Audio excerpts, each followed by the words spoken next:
We're trying to reinvent society. That's what this has always been about as an industry. We're trying to redefine people's relationship with property rights, their privacy, their identity, their wealth. And we're trying to build global markets that are fair for the least amongst us as much as they are for the best amongst us. We're trying to automate things like regulation. We're trying to automate the collection of metadata and other things while preserving principles. We're trying to say that perhaps it's good to have protocols that truth is irreversible, that rules and terms and conditions, once they've been set, they stay set and they don't change based upon political realities or the whims or wills of a particular leader. These are things that are worth fighting for. These are things worth investing in. These are things worth building upon, because we are all here to try to build a better world. And we collaborate where and when we can with our competitors and our friends alike. But nonetheless, we still never lose sight of what we wish to accomplish, to build a better world for everybody. It's very clear that this technology, if adopted, has enormous potential for reduction of waste, fraud, abuse, and cost savings across the entire world. But that's not the point. The point of this technology isn't to make rich people richer, businesses more efficient, or somehow make it easier to do business abroad. The point of this technology is to lift everybody up and put us all into a fair playing field and allow us to live in a society in the 21st century that was better than the society of the 20th century in a way that is fair and respects you as an individual and doesn't force you to hand your autonomy, power, privacy, your life over to some central actor and hope that they do well with it. In many ways, coronavirus has forced the entire world to start having a philosophical conversation. We see it in the streets where people are protesting the lockdowns. We see it when people start questioning the official stories about things, about the origin of the virus or the science behind treatment. And basically, the techniques being used to silence people are not ones you would expect in a free and open society. You don't expect in a society where we have nothing to fear with a difference of opinion, and we simply can debate with somebody, for people to threaten to pull medical licenses, or for videos like on YouTube to be censored and taken down because they contradict with some body like the World Health Organization. So the whole world is starting to realize that there are very real stakes that have nothing to do with coronavirus, but have everything to do with how they live moving into the 21st century. All this technology we've constructed, while it provides wonder and magic for each and every one of us, also has the potential to install a dystopia that even George Orwell would not be able to predict. Everything you say, think, and do can be traced and tracked. Social credit means that scores and numbers can be stamped on your head, where those numbers, the people who created them, don't even know where they came from, because ultimately they're derived from machine learning models and other things. So it's difficult to know why you're 600 versus 500, but yet society on autopilot will just accept that number and treat you accordingly for positive or negative results. This is the world that we could potentially enter, and we're now all getting a taste of it as a consequence of these lockdowns and witnessing how pervasive government power can be.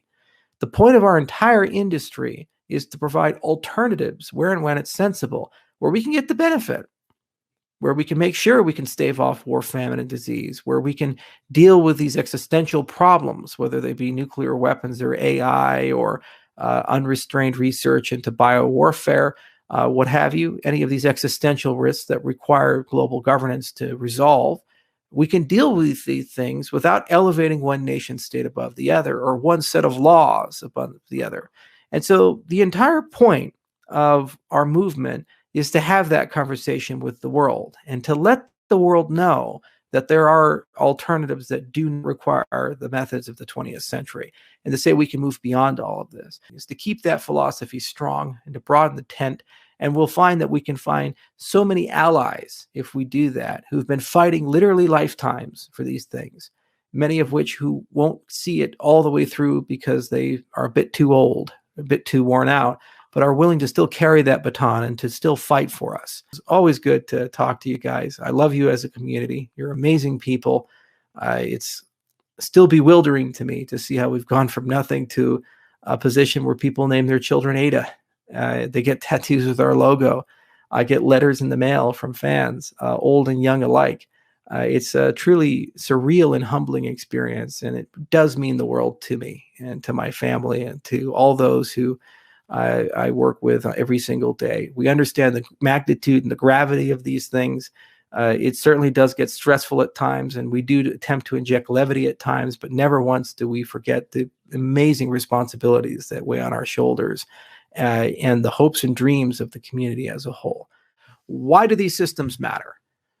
What can these systems do that's useful, that is distinctly different from systems that we already have? Like, we get asked a lot, why don't you just use a database? We get asked a lot, why do people even need blockchain or open systems and open networks?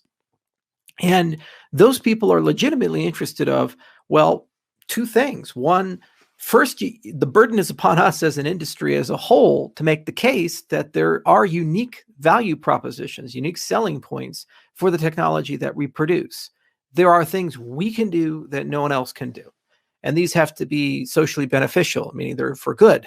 They're not for money laundering. They're not for drug purchases. They're not for evading capital controls. They are things that natively add new capabilities to society as a whole. And then the burden is not going from just a theoretical, because it's entirely possible to win the argument. It's entirely possible to say, yeah, I get it. If we lived in a utopia ideal world, we would use these things, but demonstrate real world use cases where these things are actually in deployment, planned to deployment. People are doing things with them. So I often say the philosophical core of our industry as a whole is this concept of brokering trust amongst people who intrinsically do not trust each other.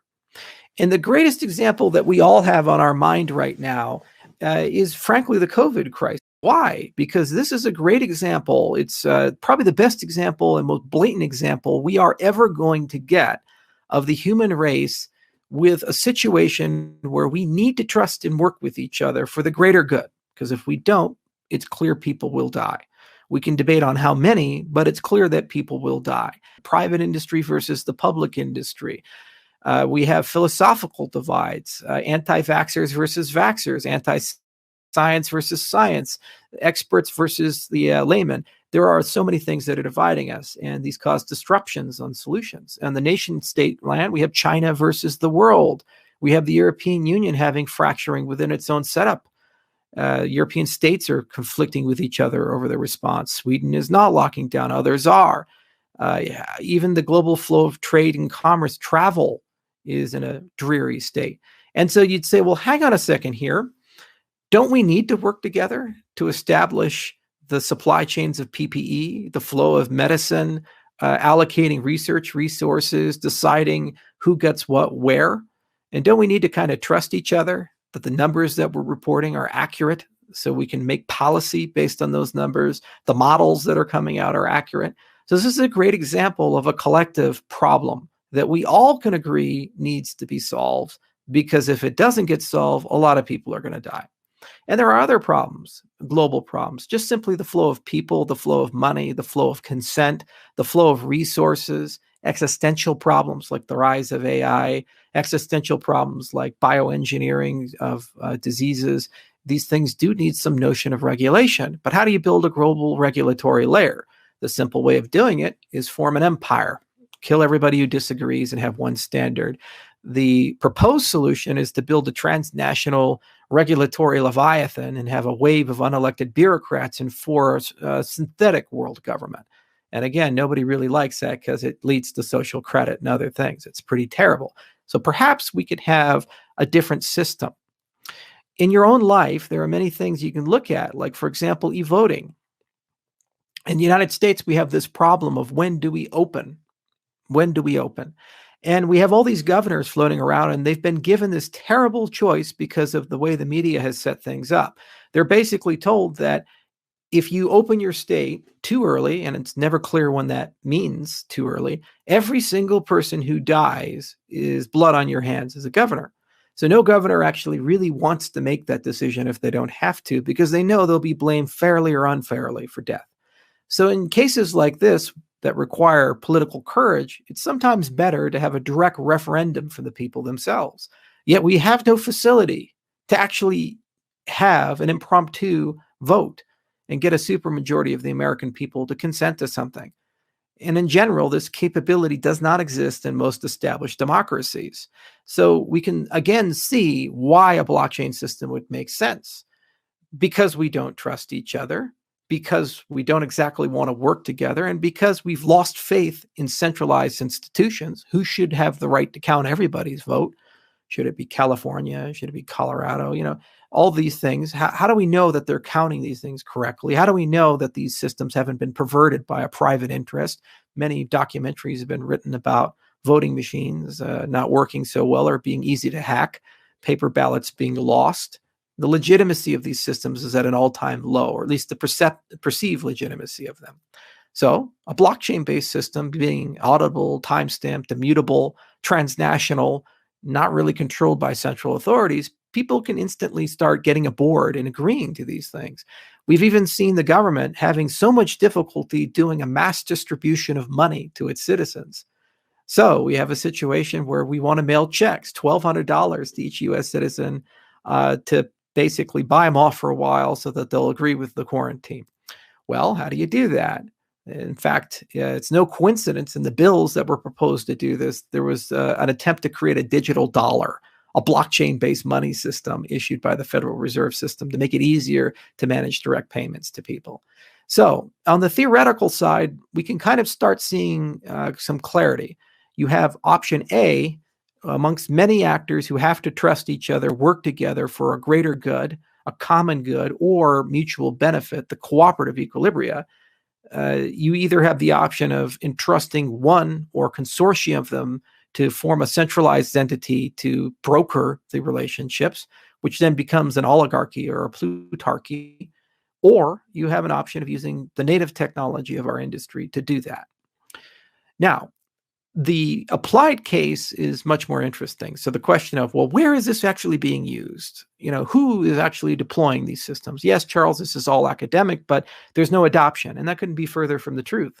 Year by year, we see more and more companies, Fortune 500 and otherwise, actually building blockchain-based systems, mostly on the federated side and the permission side, but we actually do see real-life adoption of permissionless systems as well. We see governments and companies issuing securities on blockchains. Mercedes-Benz, for example, did this on the Ethereum blockchain. We see supply chain systems like with Walmart deploying Hyperledger Fabric, and they're even mandating that people in their supply chain have to use this permission ledger technology.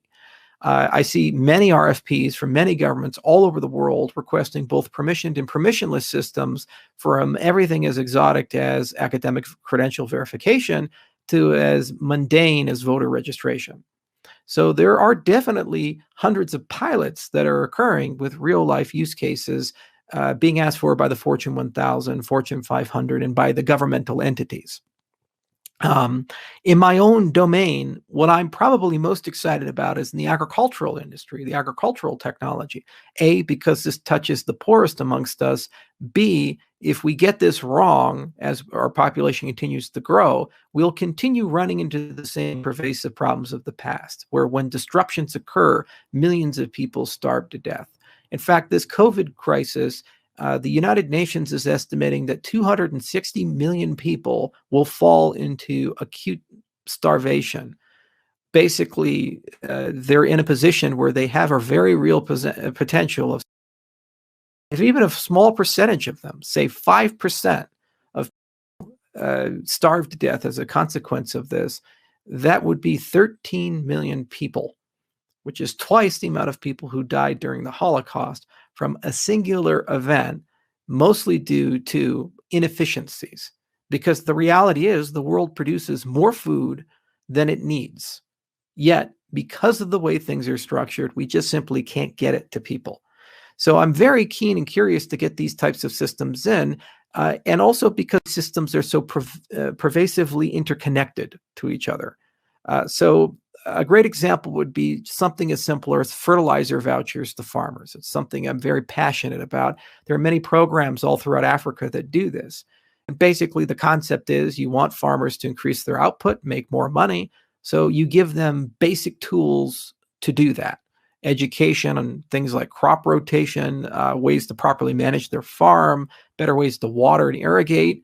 You give them better supplies. So fertilizer is definitely a component, and you have to give them the right fertilizer for their soil. And in some cases, mechanization or shared mechanization. So instead of doing things manually, they do things with machines. And you have starvation and sustenance farming to thriving and actually being able to make real money. But then how do you actually distribute a supply chain for that? How do you make sure that what they buy, they can repay, and year after year, there's sustainability in these things? The very same tools and techniques you would use to do this in a federated capacity can be reapplied to do this, to build an identity system and actually start creating economic agency for those people on a scale of millions. And then once they have that identity, you can build a reputation system. You can build micro marketplaces. You can have better price discovery. You can have collective decision making where people start negotiating and bartering how they're going to rotate their crops and which farms are going to produce what. And all of this can be done without centralized authority in a completely decentralized way. And it doesn't even require any government participation. Furthermore, it allows us to create all kinds of new financial products that can dramatically enhance the lives of the poorest amongst us while enriching developing nations. For example, what if I told you that fertilizer vouchers have an incredibly high repayment rate, and that repayment rate could be 15 to 25% returns for the people who take the risk?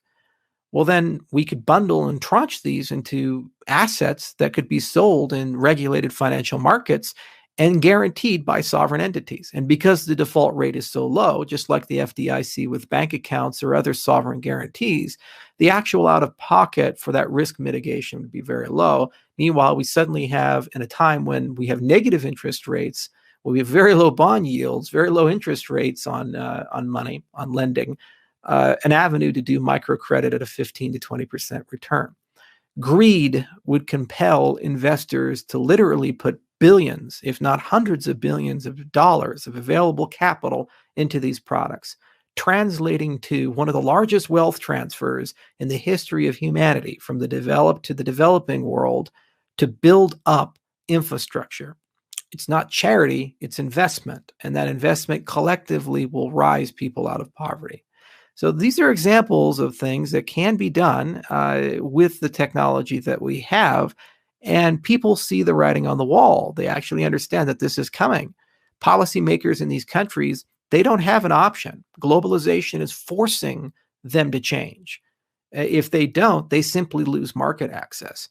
When Starbucks says things like, we're only going to buy fair trade coffee, when Starbucks says things like, we were only going to buy coffee from sustainable farming sources, these aren't just environmentalist propaganda or liberal ideology. The reality is that these have profound market consequences, because if farmers cannot prove these things, they simply cannot sell to the largest consumers.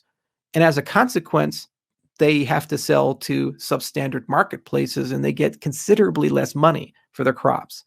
So if they want to maintain social order, policymakers in these countries have to somehow upgrade millions of people. Amongst the farmers I mentioned in Ethiopia, the smallholder ones, only 2% of them have cell phone penetration. So this is among one of the greatest challenges that we have. The consequences of globalization are forcing the poorest amongst us to have to rapidly upgrade and update themselves in order to stay competitive and maintain market access, but they are among the least able to adopt the legacy systems that we currently use in the developed world. So then the question remains, how do we upgrade them? And therein lies the greatest opportunity for us as an industry. What our project has always been about is saying, can we build a new financial operating system, a new social operating system, a new way of looking at social finance within the world of the have-nots? Can we build a new system for everybody? And that system will enable these people to be lifted out of poverty as a consequence of the system's operation and produce value for everybody. So I am looking for the 3 billion unbanked customers. I am looking for the people who are suffering from the consequences of globalization and inviting them into something new and giving them the tools that they need to build interesting things. And as long as our principles and our integrity are strong, as long as we maintain a sustainable growth model, and as long as we can actually solve the problems we claim that we can solve, it is inevitable.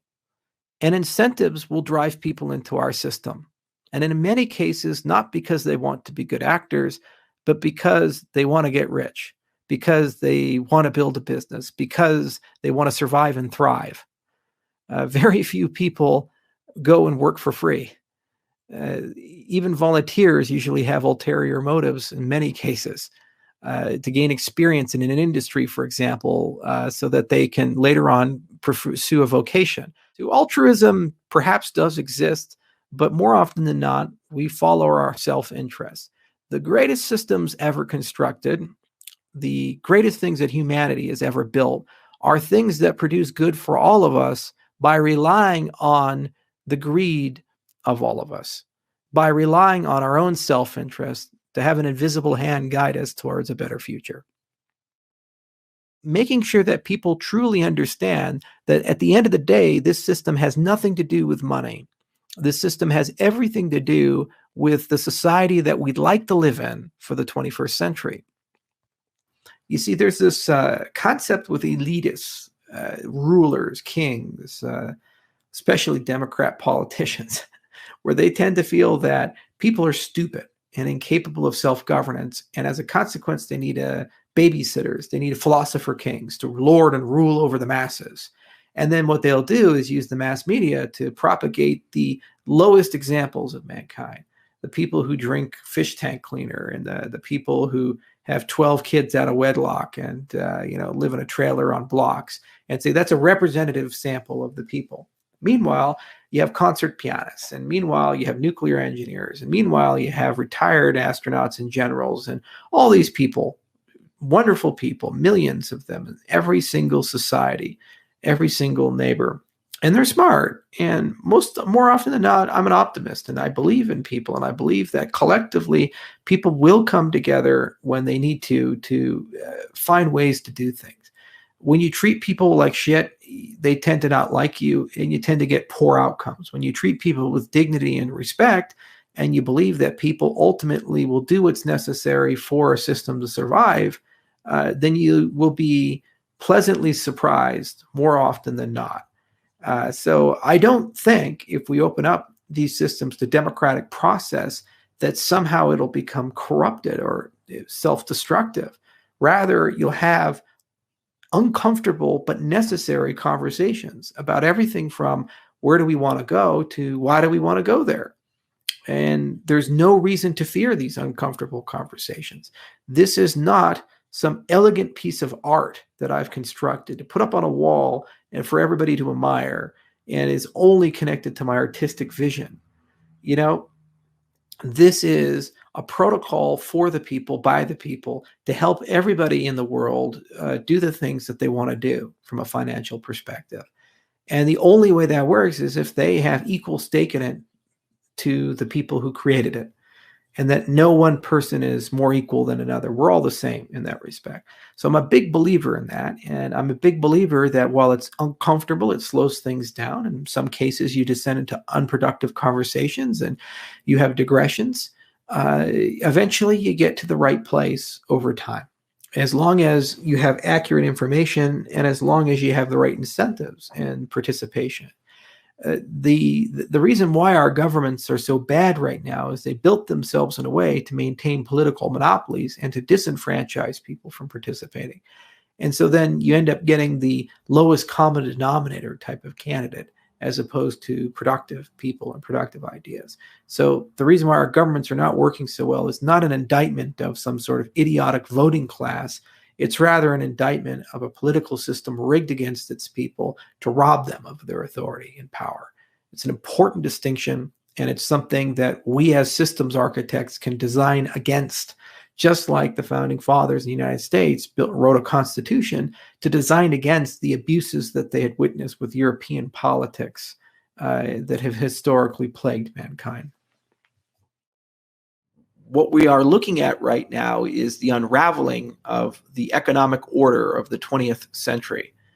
The reality is that we built a global economy through a series of treaties, agreements, wars, winners and losers, that had certain assumptions about how power should work, how money should work, how credit should work, how finance should work, how information needs to flow. And this economy was sustainable and stable when information was not instantaneous and when it was totally acceptable to have empires, meaning one or two nation states being supreme above all others and establishing all the rules and regulations. Furthermore, this economy had no ability to deal with rapid social change and no ability to deal with rapid technological change.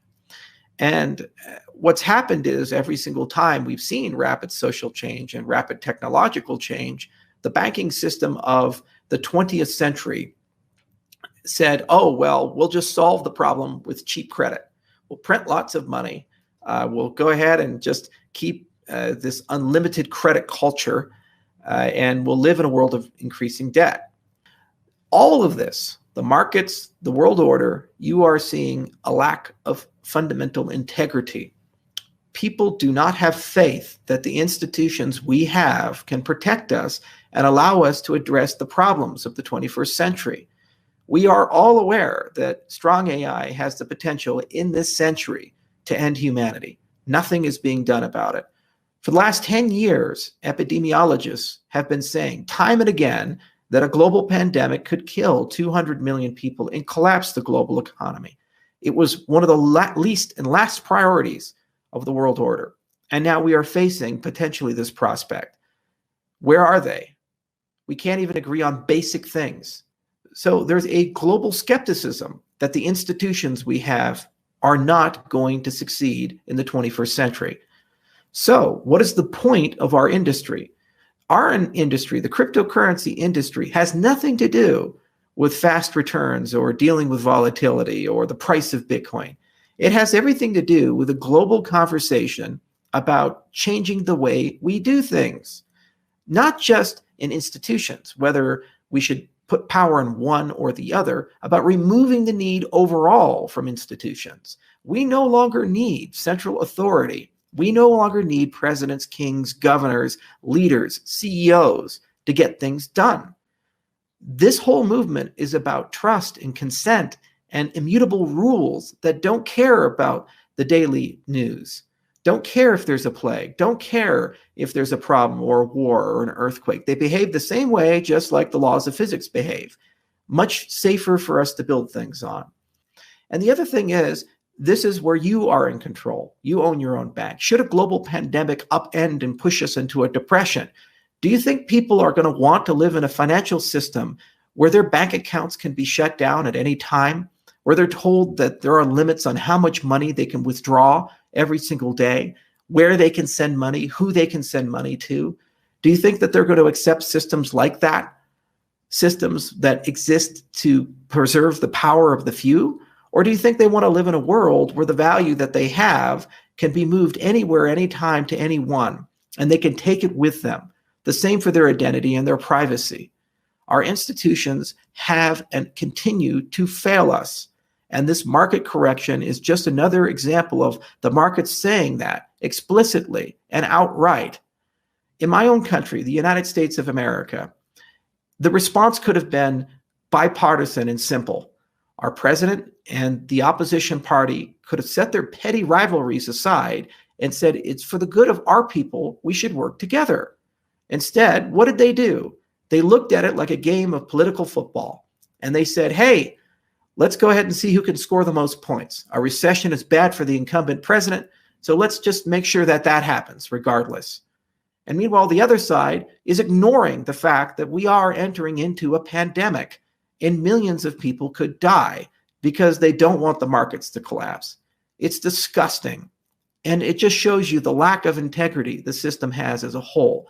And the end result will not be one side winning or the other side winning. It will be that the system has to be replaced with a better system.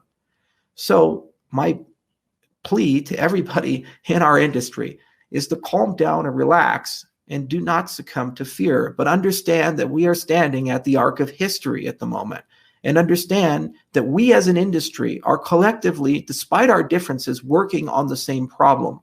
the problem of how do we build a society without kings or presidents or leaders, a problem of how do we build a society that gets rid of the middlemen, a problem of how do we build a society that is as fair for the least amongst us as it is for the most amongst us.